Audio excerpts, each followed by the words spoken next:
Estamos en esta mañana en versículo 65 hasta el versículo 72. Este precioso salmo. Espero que estén disfrutando conmigo de la enseñanza. Es una bendición meditar en estos textos y animarnos a través de todas las aplicaciones que tiene para nuestras vidas. Un salmo tan largo y tan rico en contenido. Muchas cosas son reiteradas, pero de formas distintas, para que lo podamos aprovechar mejor nosotros.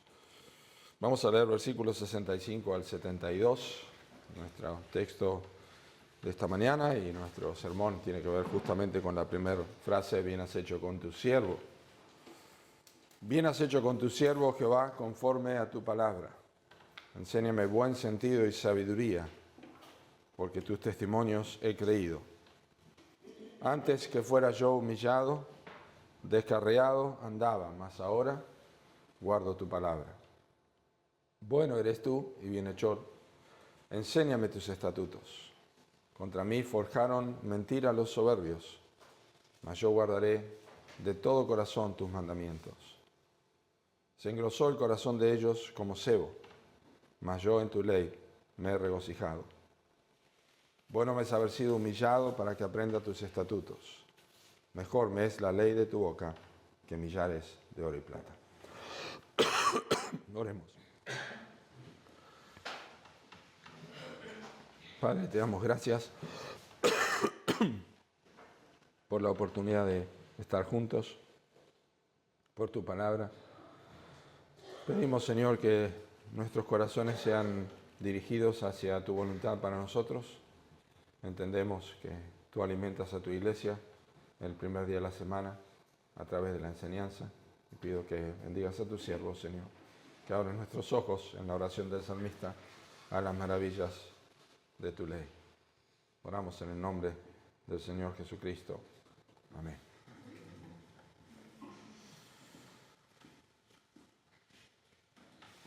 Reconocer y valorar la bondad de Dios va a permitir que incluso la aflicción transforme nuestra vida y fortalezca nuestra fe. Es lo que vamos a aprender en esta mañana. La historia de Jacob, muchas gracias, Pedro, gracias por tu agua. La historia de Jacob, el patriarca, nos recuerda que este hombre, en un momento de su vida, creyendo haber perdido a su hijo, José, dijo: contra mí son todas estas cosas para mal. Vivió durante gran parte de su vida con aflicción porque pensaba que su hijo estaba muerto y que todo le había ido mal en su vida, hasta que su hijo José apareció y estaba vivo. Una historia triste la de Jacob en el recuerdo de José, pero sus palabras nos recuerdan que nosotros también a veces creemos que hay muchas cosas que ocurren en nuestras vidas y son para mal, pero finalmente Dios las usa para nuestro bien. Creo que parte de eso está aquí en esta porción que hemos leído de este salmo, y por eso la idea o el propósito que perseguimos en estos versículos es aprender a reconocer la bondad de Dios, incluso en la aflicción, para que transforme nuestra vida y fortalezca nuestra fe.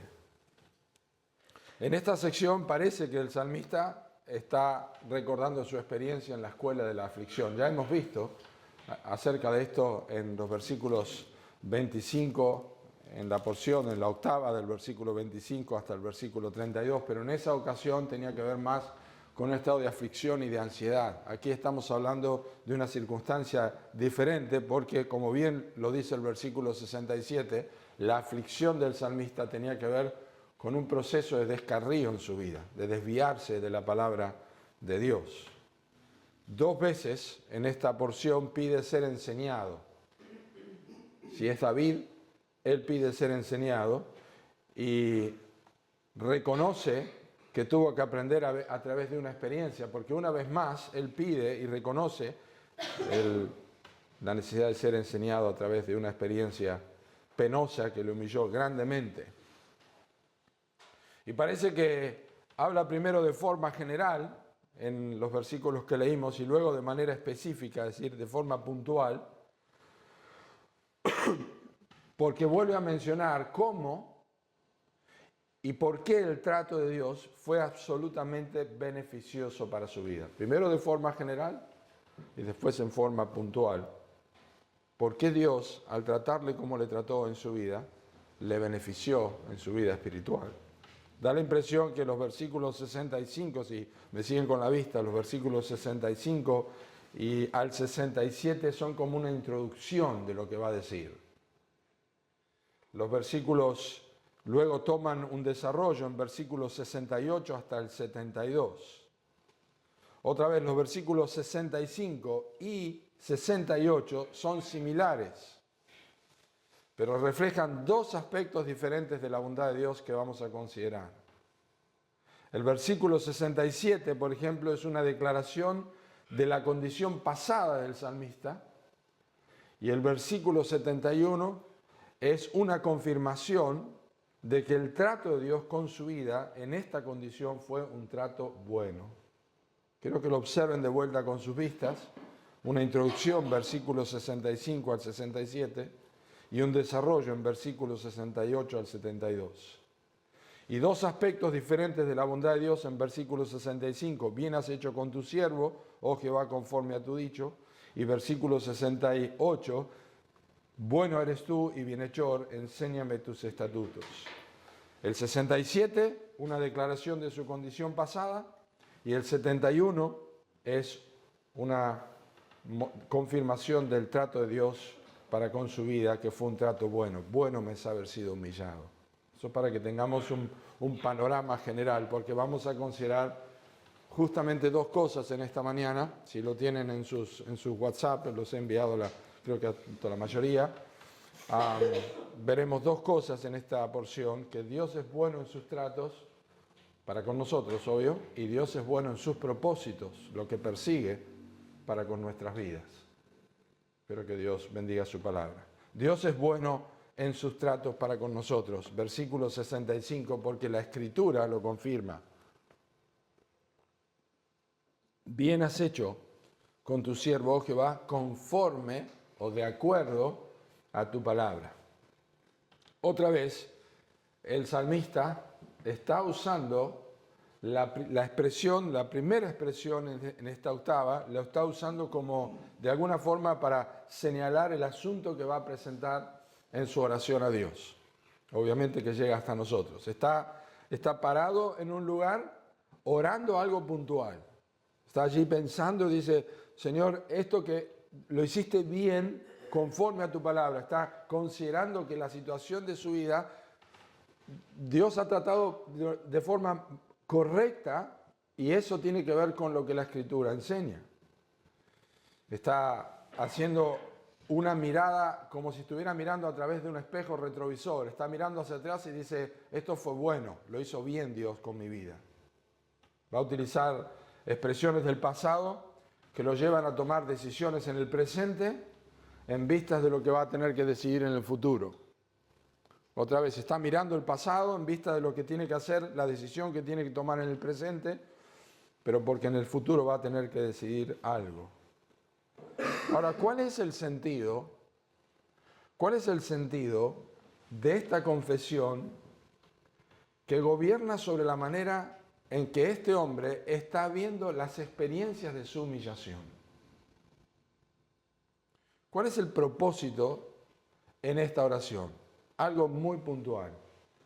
Y es que Dios ha hecho todo bien en su vida.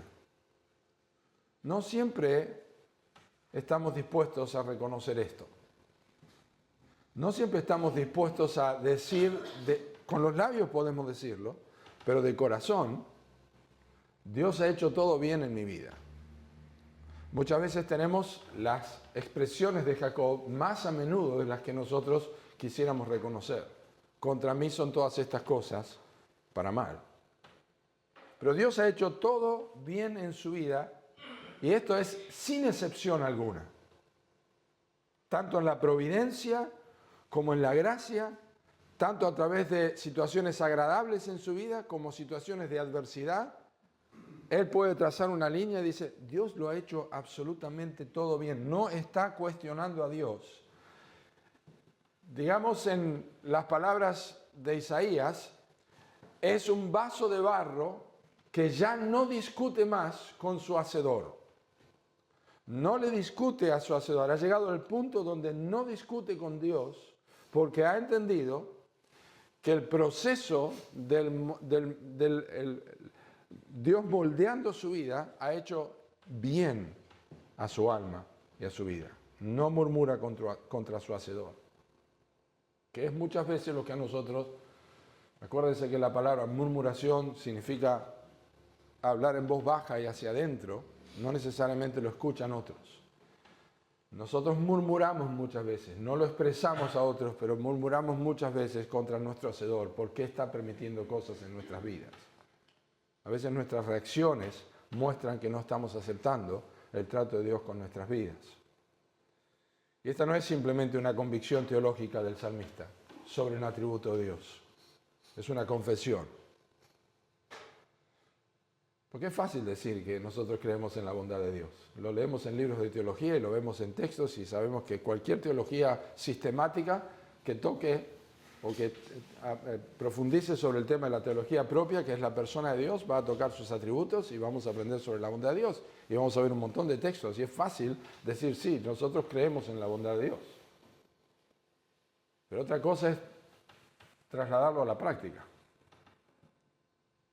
Y lo que está haciendo el salmista es trasladando a la práctica, porque está orando. No está orando públicamente, está orando privado, está reconociendo que Dios lo ha hecho todo bien. Entonces, la teología del salmista y la práctica del salmista se basa en su creencia de la Escritura. Por eso dice, bien has hecho con tu siervo Jehová, conforme a tu palabra. Es una teología práctica para su vida. No es solamente una teología teórica, es una teología práctica. Y ahora vamos a ver, porque el próximo versículo tiene un aspecto muy importante sobre cómo esta forma práctica se ve en nuestras vidas en momentos particulares. Pero las páginas de las Escrituras, mis hermanos, siempre van a concordar. Las páginas de las Escrituras siempre van a concordar con cada hoja de nuestra vida. Vamos a mirar hacia atrás y vamos a decir, Dios ha hecho todo bien. Porque la providencia de Dios nunca se desliga de las promesas de Dios. No podemos desligar su providencia de sus promesas. Y nosotros decimos, maravillados, como en los evangelios, que Jesús lo ha hecho todo bien. Bien lo ha hecho todo. Y esta es la base del contentamiento y la corrección recibida. Esta es la base del contentamiento, que Dios ha hecho todas las cosas bien. Los que discuten la bondad de Dios viven amargados, viven enojados, viven frustrados, viven dudando. No pueden decir de corazón que Dios ha hecho todas las cosas bien en su vida, sino que siguen recordando de su pasado que Dios se equivocó. ¿Dónde harías esta pregunta? ¿Dónde dirías vos en tu vida, Dios lo ha hecho todo bien? Yo te digo, pensá en los momentos más tristes de tu vida. Momentos de aflicción, momentos de angustia, momentos de necesidad, momentos de enfermedad, pérdidas de familiares. ¿Podés decir, Dios lo ha hecho todo bien? ¿Bien has hecho con tu siervo? ¿Con qué frecuencia? ¿Con qué frecuencia podés expresar que Dios ha hecho todo bien en tu vida?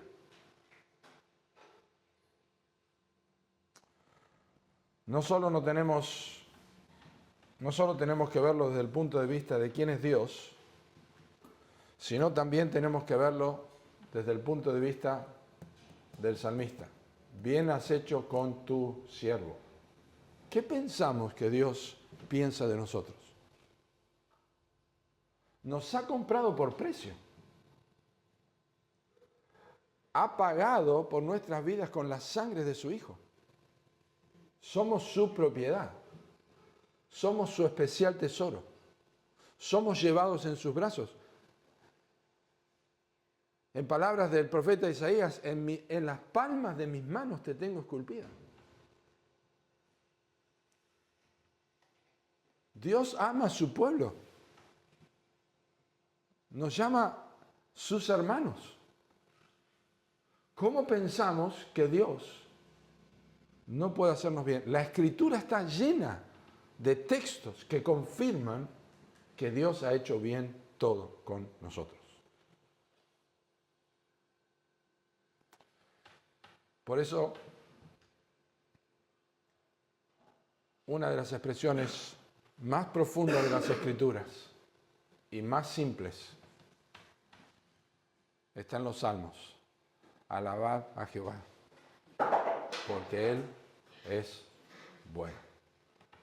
Nosotros llenaríamos nuestra hoja con un montón de adjetivos calificativos de Dios distintos, ¿no? Alabad a Dios porque Él es soberano, que está bien. Alabad a Dios porque Él es majestuoso, que está bien. Pero cuando uno pone el Espíritu Santo, dice que alabamos a Dios porque Él es bueno, ¿cuán bien hace nuestra alma eso? ¿Cuán bien hace nuestra alma?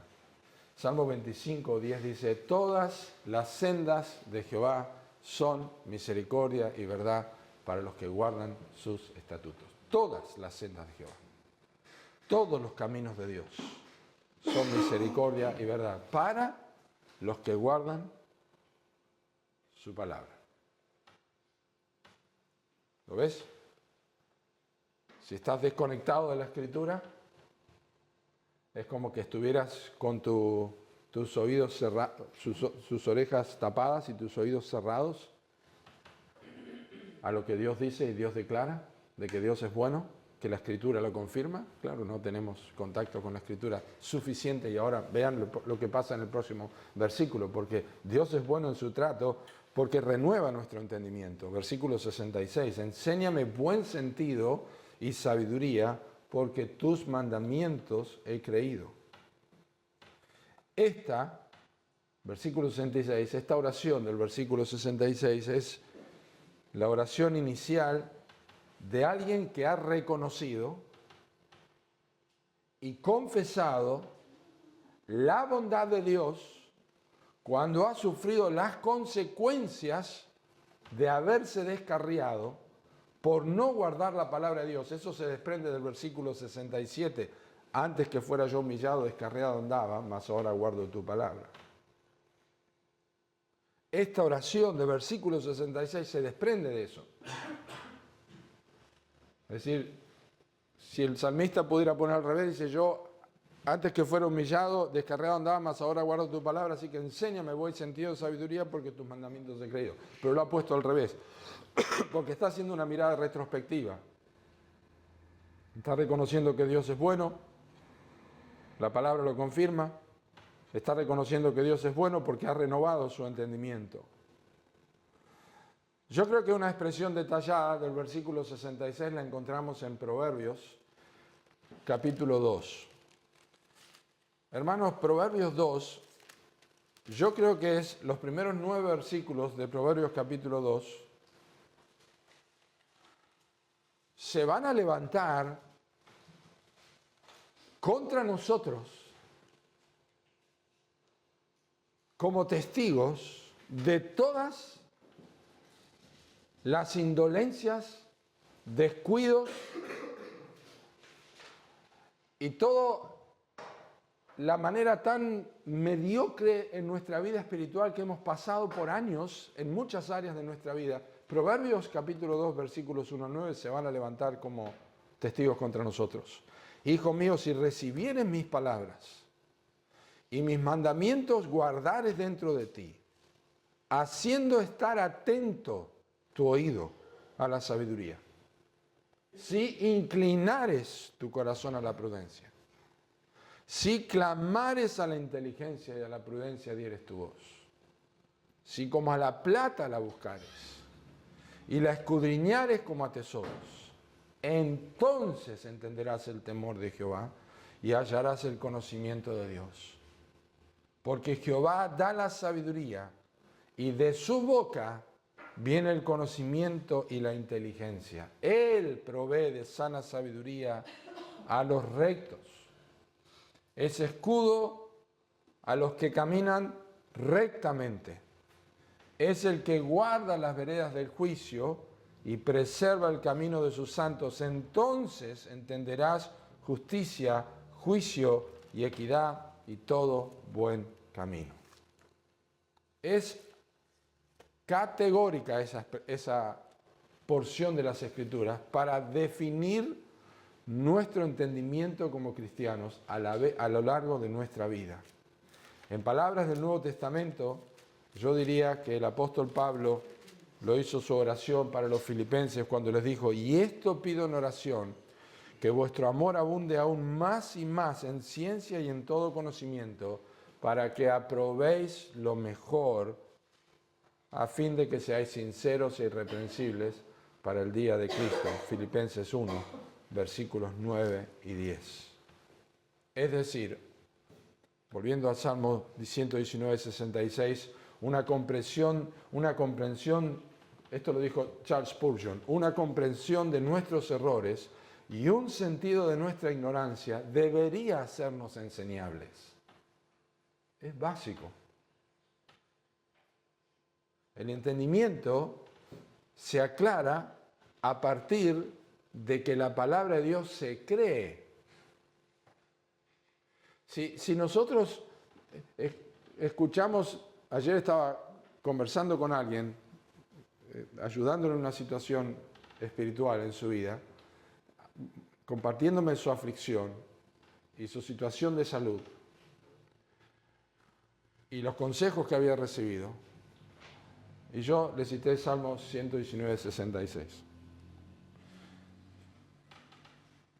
El problema no está en que nosotros no podamos tener la Biblia y leamos, sino el problema está en que nosotros no creemos la Escritura. ¿Cómo sé que no la creo? Porque no la guardo en el corazón. Porque realmente si fuera tan preciada y la necesito para mis situaciones y mis diferentes contingencias en mi vida y situaciones que enfrente, yo guardaría más la palabra en su corazón, porque sé que es un arsenal que me ayuda a enfrentar lo que sea. ¿Cómo es posible crecer en sabiduría espiritual aparte de creer lo que sale de la boca de Dios? ¿Cómo es posible?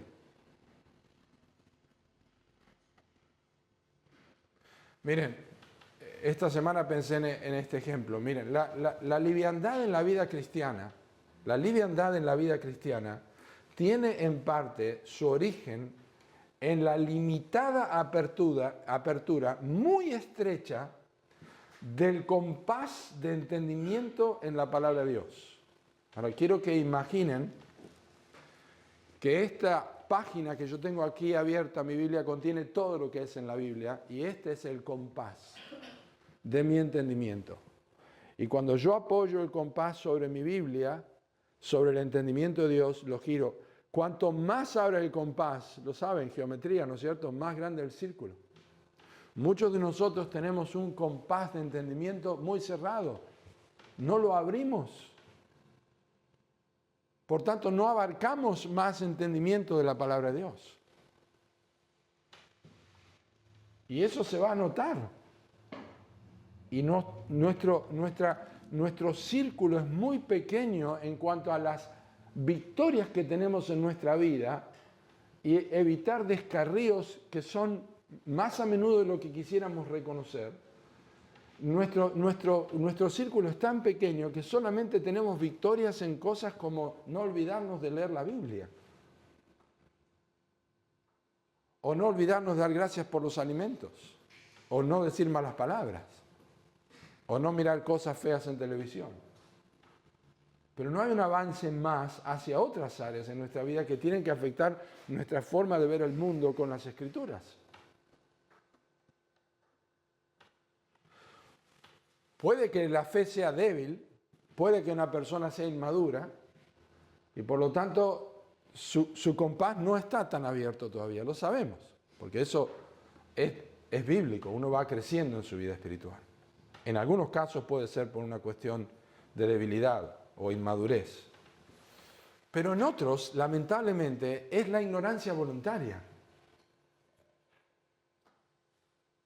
La falsa vergüenza de decir, sí, tendría que leer más, tendría que estudiar más, tendría que saber más.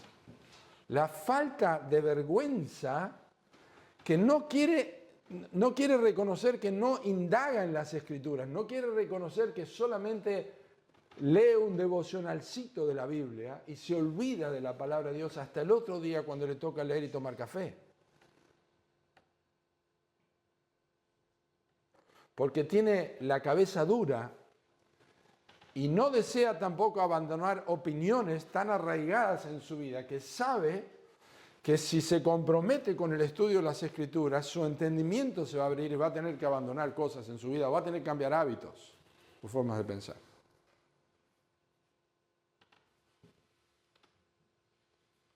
Entonces, la oración del salmista en versículo 66 es una que emerge de su compromiso y su fe con la palabra de Dios. Enséñame buen sentido y sabiduría, sí, porque yo tus mandamientos he creído. Entonces, está relacionado su capacidad de tener entendimiento y sabiduría a lo que cree de la Escritura. ¿Me entienden?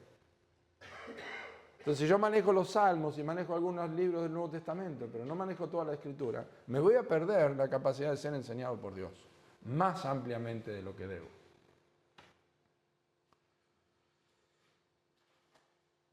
Es decir, cuando dice que cree, él no está probando a ver cómo le va con una o dos verdades de la Biblia. Él realmente toma las palabras de Pablo a Timoteo y le dice, toda la Escritura es inspirada por Dios y es toda la Escritura, quiere decir lo mismo, es útil para enseñar, para redarguir, para corregir, para instruir en justicia. Toda la Escritura está tomando eso con absoluta seriedad e imparcialidad. Entonces, Dios es bueno en sus tratos, claro que sí, la Escritura lo confirma y también porque es bueno, Dios es bueno en sus tratos porque renueva nuestro entendimiento. Pero miren también, Dios es bueno en sus tratos porque corrige mediante la aflicción, versículo 67. Antes que fuera yo humillado, descarriado andaba, mas ahora guardo tu palabra. Me imagino que la mayoría o muchos aquí podrán decir este texto de memoria porque lo han leído, lo han aplicado muchas veces de diferentes maneras y está bien, es uno de los versículos más conocidos de este salmo. Pero yo creo que la intención es ahora que lo apliquemos en nuestro contexto, que lo veamos en su contexto, en el Salmo 119, porque esa es la idea. Hay un antes y un después en el texto. Antes yo estaba descarriado, después guardo tu palabra. Y el punto de inflexión, ¿cuál es? La humillación. ¿Lo ven? Antes estaba descarriado, ahora guardo tu palabra, y lo que hizo ese cambio fue un proceso de humillación en su vida, cual sea lo que haya sido. La palabra de humillación tiene la idea de pasar aflicción. Allí tenemos la palabra, antes que fuera yo humillado. La palabra hebrea puede considerarse humillación, aflicción. La aflicción es un periodo de humillación también. En este caso se descarrió, así que tiene que ver con su propio pecado.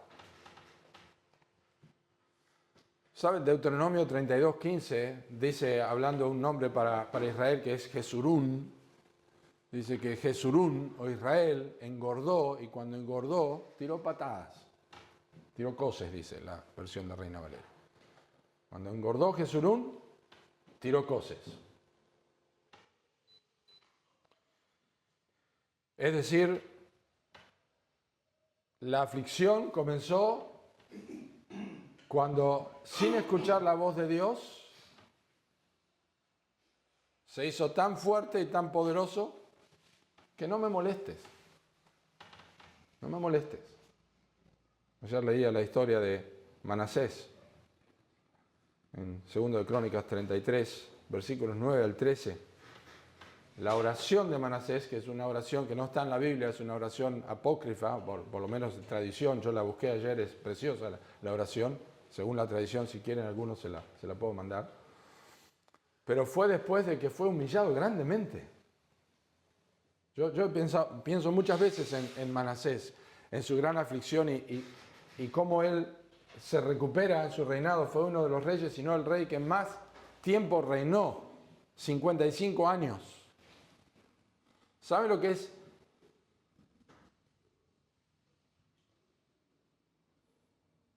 Este hombre, volver a su reino y recordar los hijos que pasó por el fuego. Yo no sé lo que haría. Él pasó sus hijos por fuego. Metió imágenes en el templo de Dios. O sea, cuando la Biblia dice que fue humillado grandemente, no pensemos que simplemente empezó a encogerse de hombros y decir, este hombre fue humillado grandemente, pero reconoce que le hizo bien esto.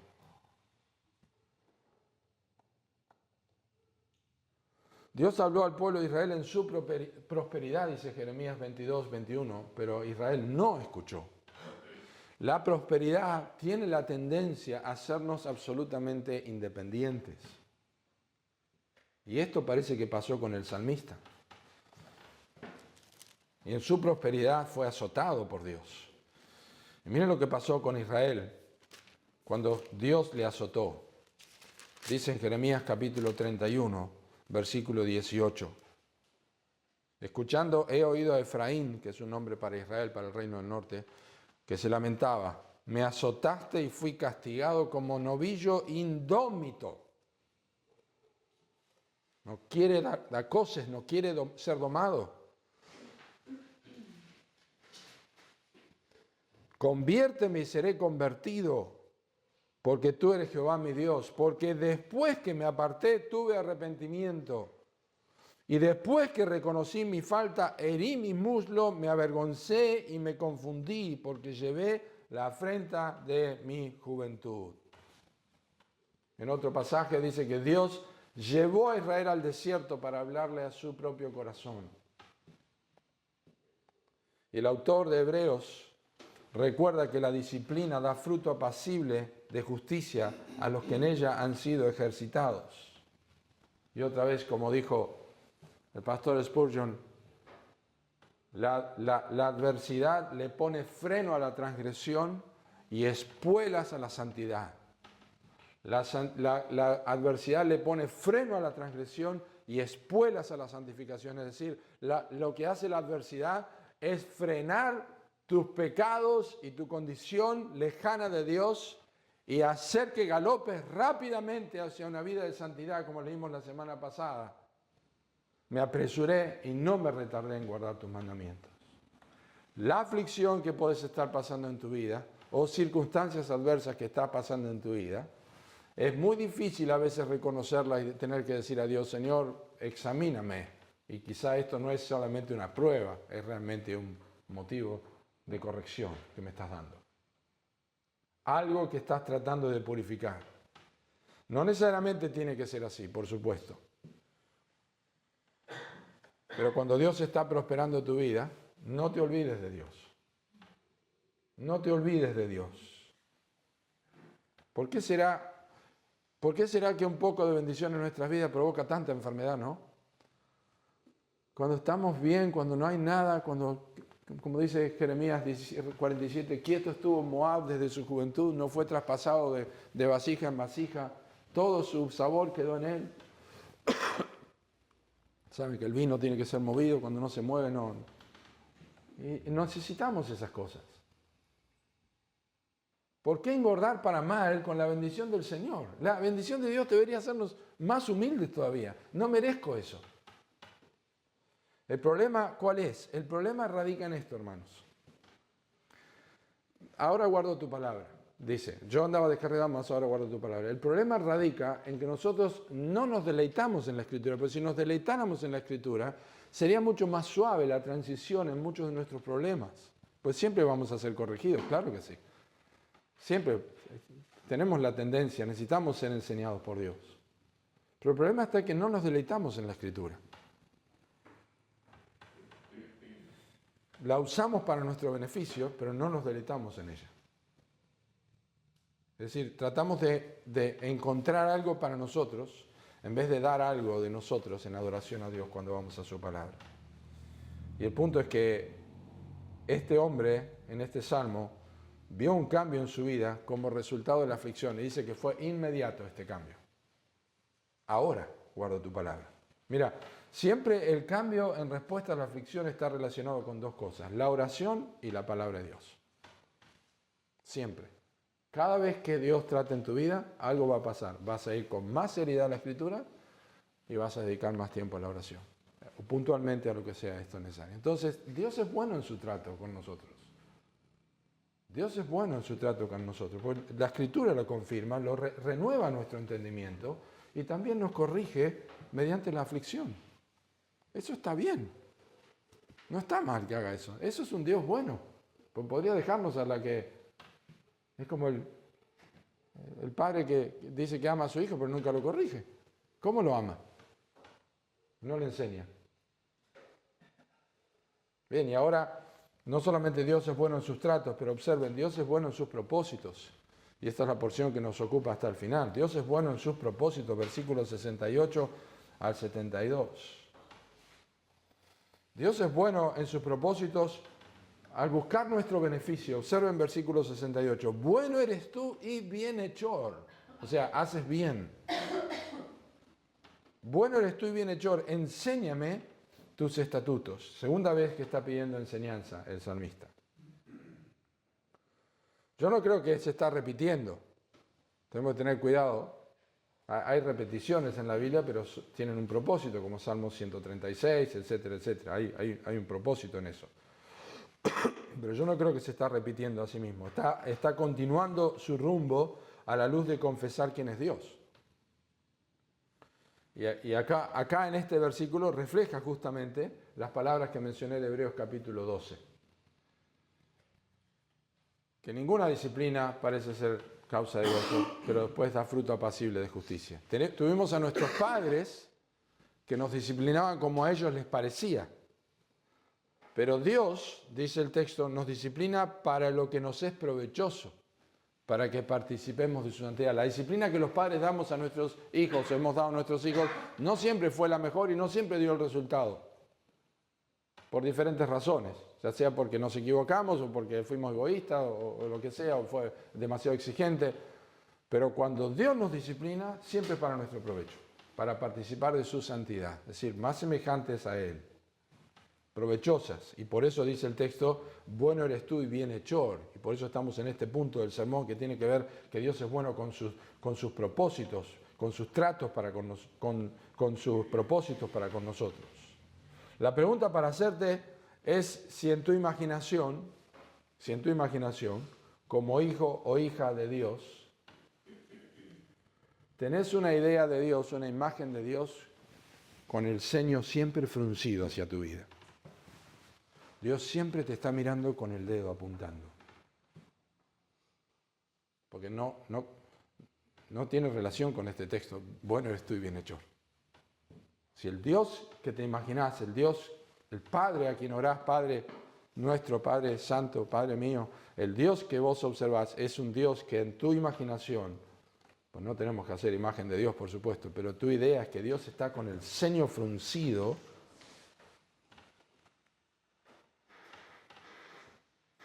No estás bien. La respuesta de Dios, quiero decirte cuál es la respuesta de Dios una y otra vez a tu corazón, porque mi corazón ha dicho a ti, buscad mi rostro, tu rostro buscaré. Este es el rostro de Dios. La respuesta está en Isaías 27:4. Muy sencilla la respuesta. Dice, no hay enojo en mí. No hay enojo. Dios no está enojado con tu vida. O sea, Dios le desagrada el pecado. Por supuesto que sí, pero Dios te ama. Sos su hijo, su hija. No veas a Dios acusándote porque no hay condenación. Yo diré que la evidencia más concreta y objetiva sobre tu entendimiento de que Dios es bueno y que busca lo mejor para tu vida, la respuesta, la evidencia más concreta es esta: pedirle a Dios con insistencia que siga enseñándote de su palabra. Bueno eres tú y bienhechor. enséñame tus estatutos. Esa es la evidencia, según el texto, de que estás creyendo que Dios está a tu favor. Te va a seguir enseñando y le vas a pedir a Dios, seguí enseñándome, Señor. Seguí enseñándome. Dios es bueno, busca nuestro beneficio. Transcribí acá una porción de Charles Bridges sobre esto, me encantó, porque quiero que vean cómo Dios muestra, cómo Dios es bienhechor en tu vida. Todos los nombres de Dios están comprendidos en este bien de Dios, de este versículo acá. Todos los nombres de Dios, todos los actos de Dios, no son otra cosa que las emanaciones de su bondad que se distinguen por varios nombres según el objeto sobre el que se ejerce. ¿Cómo es esto? Cuando Él confiere la felicidad sin mérito, eso es gracia. Es bueno, es gracia. Cuando Él te otorga la felicidad contra el mérito, es misericordia. Es bueno Dios, porque ejerce misericordia. Cuando soporta a los rebeldes provocadores, es paciencia. Es bueno Dios, porque es paciente. Cuando cumple su promesa, es verdad. Y es bueno Dios, porque es verdad. Cuando se compadece de una persona afligida, es piedad. Y es bueno Dios, porque es piadoso. Cuando abastece a un indigente, es generosidad. Y es bueno Dios, porque da. Cuando apoya a una persona inocente, es justicia. Y es bueno Dios, porque es justo. Y cuando perdona a un arrepentido, es misericordia. Y es bueno Dios, porque es un Dios amplio en misericordia para perdonar. Todo se resume en este nombre. Dios es bondadoso en sus hechos para con nosotros. Nadie es tan comunicativamente bueno como Dios. Nadie. Ve la bondad de Dios y su bien hacer con tu vida a través de la misericordia, a través de la gracia, a través de su justicia. Está la bondad de Dios allí. Entonces, los que sospechan que Dios tiene pensamientos sombríos sobre su persona, no están buscando en la Escritura cómo ser enseñados para no descarriarse otra vez. De hecho, no ven su descarrío, sino ven las Escrituras solo para recibir caricias, pero nunca para examinar el corazón. Así, hermanos, no se disfruta a Dios. No se disfruta a Dios, porque se disfruta a Dios cuando en la aflicción somos corregidos y ver su mano bondadosa sobre nuestras vidas. Pablo y Bernabé proclamaron el bien hacer de Dios en Listra, en Hechos capítulo 14, versículo 17. Dios, desde tiempos pasados, ha hecho bien al ser humano. El testimonio de Pedro sobre Cristo en Hechos capítulo 10, cuando abrió las puertas a los gentiles, le dijo, Jesús, Él anduvo haciendo bienes y sanando a todos los oprimidos por el diablo. No vamos a hallar nada bueno que esté separado de Dios y su conocimiento en alguna medida. ¿Por qué? ¿Por qué no vamos a encontrar nada bueno aparte de Dios y que esté separado de Él? Porque solo hay uno bueno, es Dios. Toda bondad desciende de Dios y viene de Dios. Aún la que viene de los hombres es una figura de la imagen y semejanza de Dios. Detrás de un beneficio fiscal está la mano de Dios. Detrás de un beneficio económico está la bondad de Dios. Para el creyente está la bondad de Dios. Para el incrédulo es la gracia común, pero para nosotros es la gracia de Dios. Dios es bueno en sus propósitos, buscando nuestro beneficio, versículo 68, y también al utilizar las injusticias a nuestro favor, versículos 69 al 70. Contra mí forjaron mentira los soberbios, mas yo guardaré de todo corazón tus mandamientos. Se engrosó el corazón de ellos como sebo, mas yo en tu ley me he regocijado. Yo creo que estos dos versículos, 69 y 70, van juntos, ¿no es cierto? Parte de dos cosas.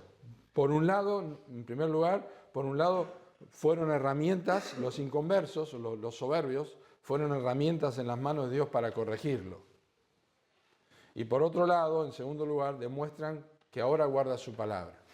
O sea, funcionan para dos cosas.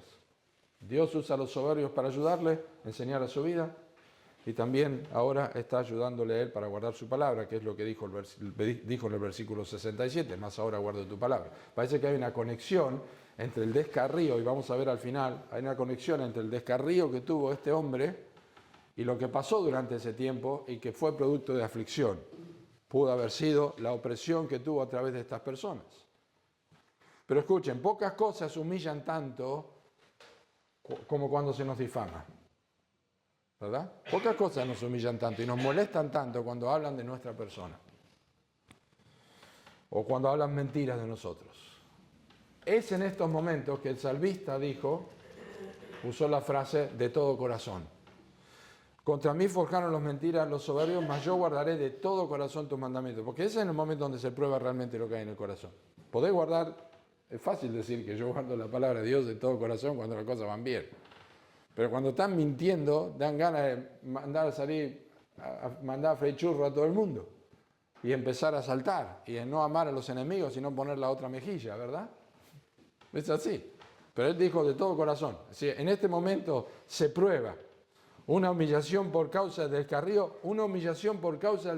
puede, en la gracia de Dios, por supuesto, ser causa de examen para tomar decisiones y volver nuestros pies a los testimonios de Dios. Claro que sí.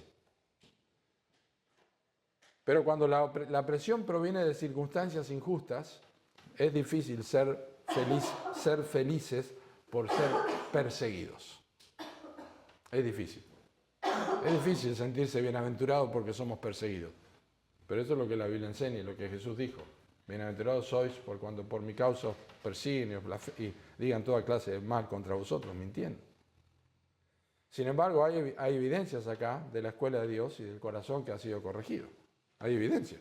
Él fue corregido. Está claro que este hombre está en otra situación y que todo lo que le pasó, incluso las opresiones de los soberbios, funcionaron para bien en su vida. Fíjense el versículo 70, se engrosó el corazón de ellos como cebo, mas yo en tu ley me he regocijado. Fíjense, el salmista ve la realidad del corazón de las personas que le oprimían, el corazón de los soberbios. Y lo expresa con una exactitud porque él mismo pasó por esa situación.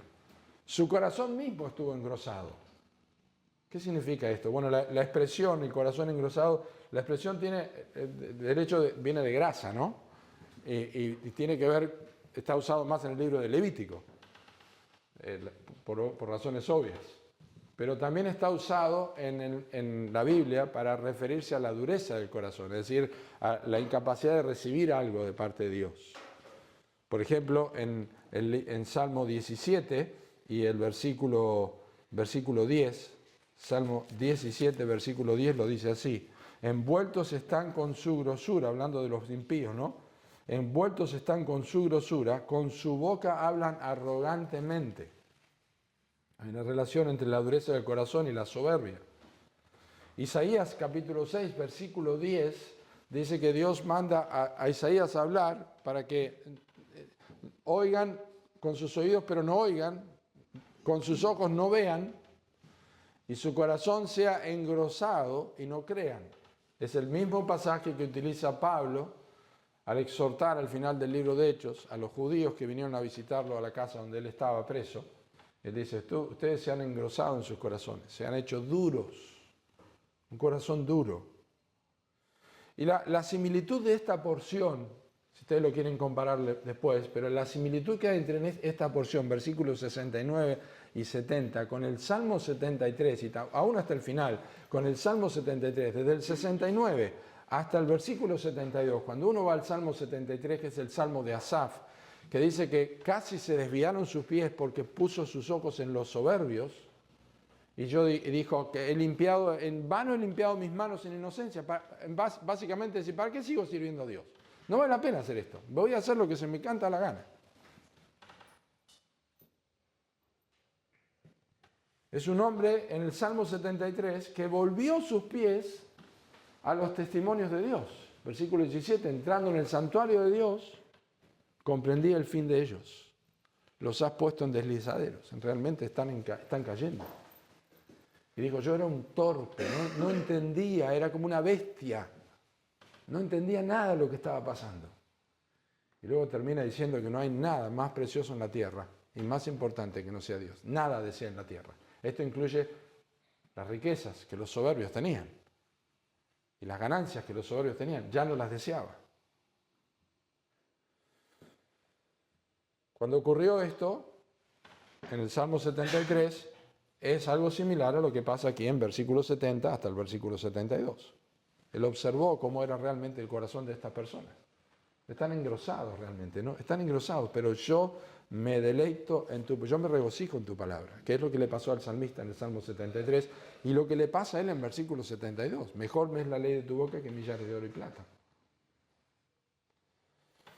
Por eso hay una conexión directa, porque en sus propósitos para con el salmista y por supuesto para con nosotros también, las injusticias y los injustos son utilizados por Dios. Dios utiliza a los injustos y las injusticias y transforma, lo que vamos a ver ahora, la perspectiva que tenemos sobre la aflicción. Las injusticias que tenemos y los problemas que tenemos transforman nuestra perspectiva de la aflicción. Observen. Dios es bueno en sus propósitos, buscando nuestro beneficio, utilizando las injusticias a nuestro favor, pero también, observen, transformando nuestra perspectiva sobre la aflicción. Versículo 71. Bueno me es haber sido humillado para que aprenda tus estatutos. La diferencia entre este versículo y el 67, antes que fuera yo humillado, descarriado andaba, la diferencia entre este versículo y el 67 es que en el versículo 67 vio su vida corregida. Ahora tiene otra perspectiva. Antes no tenía esta perspectiva. Ahora tiene otra perspectiva. Ya cambió completamente. Ahora entiende que Dios está mostrando cuánto lo ama a través de ese trato. Antes ni siquiera lo imaginaba. Antes pensaba que Dios no podía hacer eso con él, pero ahora sí entiende. El aprendizaje se hizo tan práctico que lo liga completamente a un hecho bueno de parte de Dios para su vida. Lutero dijo, nunca conocí el significado de la palabra de Dios hasta que no llegué a la aflicción. Nunca entendí la palabra de Dios tanto como cuando atravesé la aflicción. Y todos sabemos que es así. Que tenemos mayor aprendizaje de la palabra de Dios cuando pasamos por situaciones difíciles. Volvemos a leer la Escritura y versículos que conocíamos de memoria tienen un sentido totalmente distinto. Si oramos por mejor entendimiento y mayor comprensión de la palabra de Dios, estamos pidiendo que de alguna manera, versículo 66, cuando oramos que Dios nos dé entendimiento y nos enseñe, de alguna manera, hermanos, prepárense, estamos pidiendo que Dios con su vara nos corrija. Tu vara y tu callado me infundirán aliento. Me corrige, me sostiene, me corrige, me sostiene, pero de alguna manera Dios está corrigiéndonos cada vez que pedimos que Dios me dé entendimiento, cada vez que yo solicito a Dios que me ayude, cada vez que solicito a Dios que guíe mi vida, de alguna forma Él va a usar su vara para corregirnos porque nos ama. Así que aprendamos que lo malo que pueda estar ocurriendo finalmente trabaja para nuestro bien. Es provechoso. Aprendamos que interpretar su providencia aprendamos a interpretar la providencia de Dios por medio de su pacto de gracia. No está desligado. Y aprovechemos a interpretar los medios que utiliza con nosotros a la luz de lo que Dios persigue a nuestro favor. ¿Qué es? Romanos 8. Hacernos a la imagen de su Hijo. Entendamos que los medios que está utilizando, cualesquiera que sean en nuestras vidas, es para formarnos a Cristo en nosotros. Y su providencia está en permitir eso, está de acuerdo a su gracia. Somos sus hijos. Nadie nos puede arrebatar de sus manos. Nuestro peor momento para nosotros es mucho mejor. Nuestro peor momento es mucho mejor que el mejor momento de los pecadores. Nuestro peor momento es mejor para nosotros que el mejor momento de los pecadores, dijo Spurgeon. Y lo cierto, hermanos, es que muy poco se aprende sin aflicción. Nos gustaría que no fuera así, pero no es así. Ni Cristo pasó por esto. Él dijo en Hebreos 5:8, por lo que padeció, aprendió la obediencia. Salmo 94, versículos 12 y 13 son uno de los versículos favoritos para mí. Bienaventurado, a quien tú en tu ley corriges y en tu ley lo instruyes para hacerle descansar en los días de aflicción, en tanto que para el impío se cava hoyo. Yo soy instruido en la ley de Dios. Dios me enseña a través de su palabra y una de las cosas que hace es que me prepara para descansar en tiempos de aflicción. Cuando yo no tengo instrucción de la palabra, cuando el compás de mi vida en el entendimiento de Dios es pequeño, en los días de aflicción yo no tengo descanso porque no sé cómo interpretar lo que está pasando.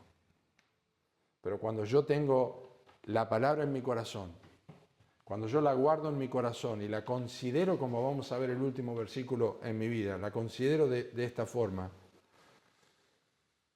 Dios me ayuda en tiempos de aflicción. Y la aflicción ayuda para que yo no sea condenado con el mundo. Hebreos, en 1 Corintios 11:32. Dios busca nuestro beneficio, utiliza las injusticias a nuestro favor, transforma nuestra perspectiva sobre la aflicción y finalmente reordena nuestras prioridades. Y por eso es bueno en sus propósitos, reordena nuestras prioridades. Mejor me es la ley de tu boca que millares de oro y plata. Ahora, interesante, si David es el autor de este salmo,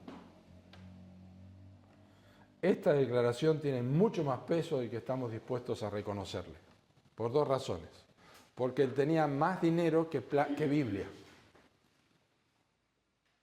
Tenía más tesoros que Biblia de lo que nosotros tenemos. ¿Qué tenía él? Pentateuco. ¿Y dinero? Era rico en oro y plata. Y todo lo que hizo Salomón era porque su padre lo tenía guardado.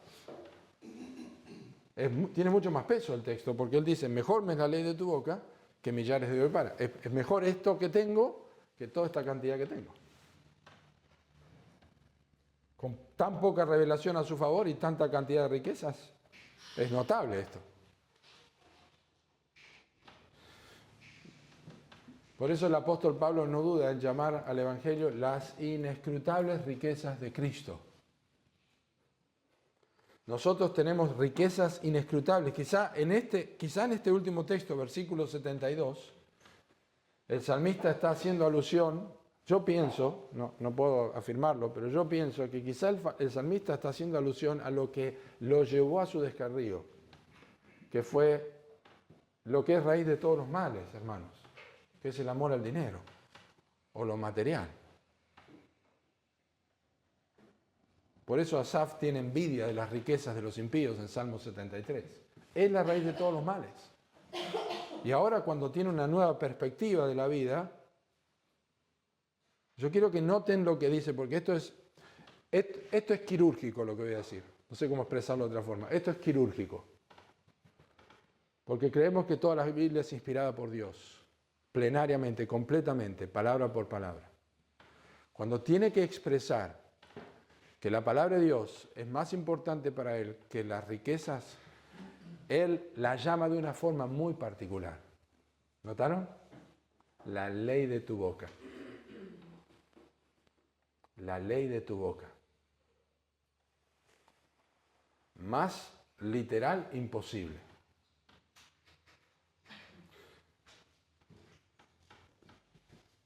Hoy día, cuando hay, para darles una ilustración, hoy día cuando se descubre algún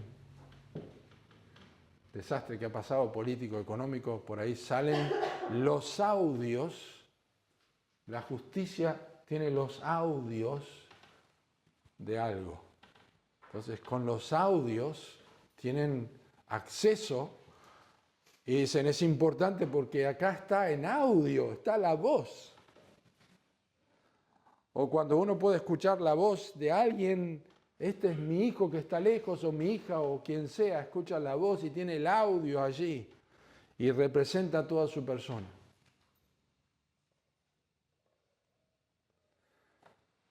Mejor me es la ley de tu boca, lo que salió de la boca de Dios. Cuando Dios habló, creó el mundo, el universo, con la palabra de su boca. Dice Hebreos, con la palabra de sus labios. Los salmos fueron hechos los cielos y la tierra. Entonces, ya terminando, cuando yo digo, realmente amo la palabra de Dios, si puedo trazar hasta su origen, la ley de Dios, puedo trazar hasta su origen, mejor me es la ley de tu boca.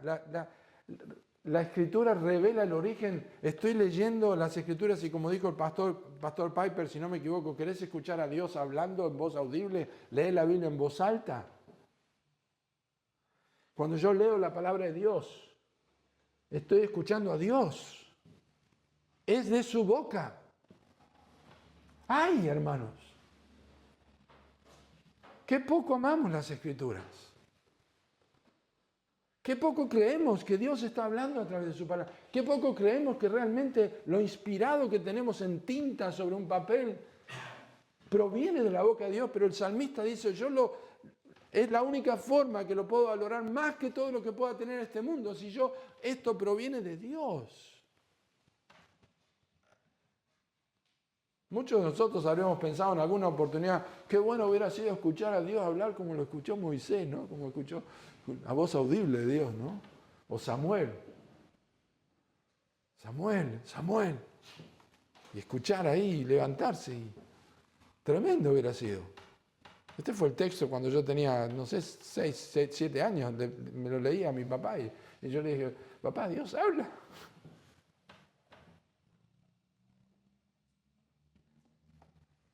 Y papá señaló con el dedo y dijo, acá dice que sí. Acá dice que Dios habla. Si lo tomáramos de esa forma,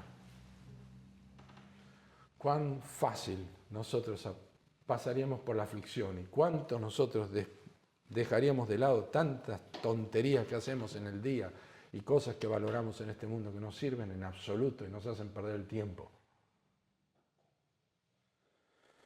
Las Escrituras, hermanos, revelan a Cristo y eso es suficiente razón para desearla por encima de todo lo que este mundo da. Esa es la razón por la que Pablo dice que tiene que morar en abundancia en nosotros. En abundancia. Y entendamos que por todo el contexto de esta octava que vimos recién y todo el Salmo en general, es la confesión, esta confesión no es solo una teoría, sino una realidad. El peso de la elección del salmista se mide por su comprensión del origen de la palabra de Dios, la boca de Dios. Ahí es donde se mide el peso. ¿Qué me importa lo demás? Mira lo que tengo acá. Mira lo que tengo acá. No es posible comparar nada de eso. Y a menos que el Espíritu Santo nos convenza de esta verdad, nunca vamos a hacer, ya terminando, lo que dije al principio. Tomar Proverbios capítulo 2, tal cual Dios lo dice. Nunca haremos más que rascar la superficie de las verdades bíblicas. Y siempre viviremos en la mediocridad, parados encima de tesoros que no descubrimos. Como esos descubrimientos que hacen a veces me sorprende, en Capital Federal están haciendo un cambio de caño de agua, algo, y descubrieron una casa que perteneció a Menegildo de no sé cuánto, de año de 1800 tanto, y toda la vida pasaron con el auto por ahí, la gente caminando. Y así es, nosotros hacemos con la palabra de Dios. Caminamos toda la vida sobre un tesoro, rascando la superficie sin saber que debajo está lo que más necesitamos. Por eso la aflicción es un instrumento valioso y bendito. Dios lo usa en nosotros para que nuestras prioridades sean reordenadas. Y este hombre que estaba descarriado y no guardaba su palabra, le dice, esto es mejor que cualquier cosa que yo hubiera podido tener en este mundo. Solo una escuela así nos enseña a valorar la bondad de Dios. Tomemos esta exhortación de esta mañana y digámosle a Dios, que es bueno en sus tratos para con nosotros y es bueno en sus propósitos para con nosotros. Al orar y antes de participar de los símbolos que vamos a compartir en un momento, oremos que Dios nos dé a nosotros esa actitud y ese reconocimiento y esa confesión. Oremos. Señor, gracias por tu palabra. Gracias por las verdades que contiene ella. Y Señor, exhórtanos, mueve nuestras fibras más íntimas para considerar la ley de tu boca más preciosas que todo lo que este mundo pueda darnos. Y que esa valoración nos permita agrandar el radio de nuestro compás de entendimiento sobre las Escrituras, para que cuando llegue la aflicción tengamos recursos en los tesoros de la Escritura para seguir adelante en este mundo, más parecidos a Cristo de lo que fuimos antes. En el nombre de Jesús oramos. Amén.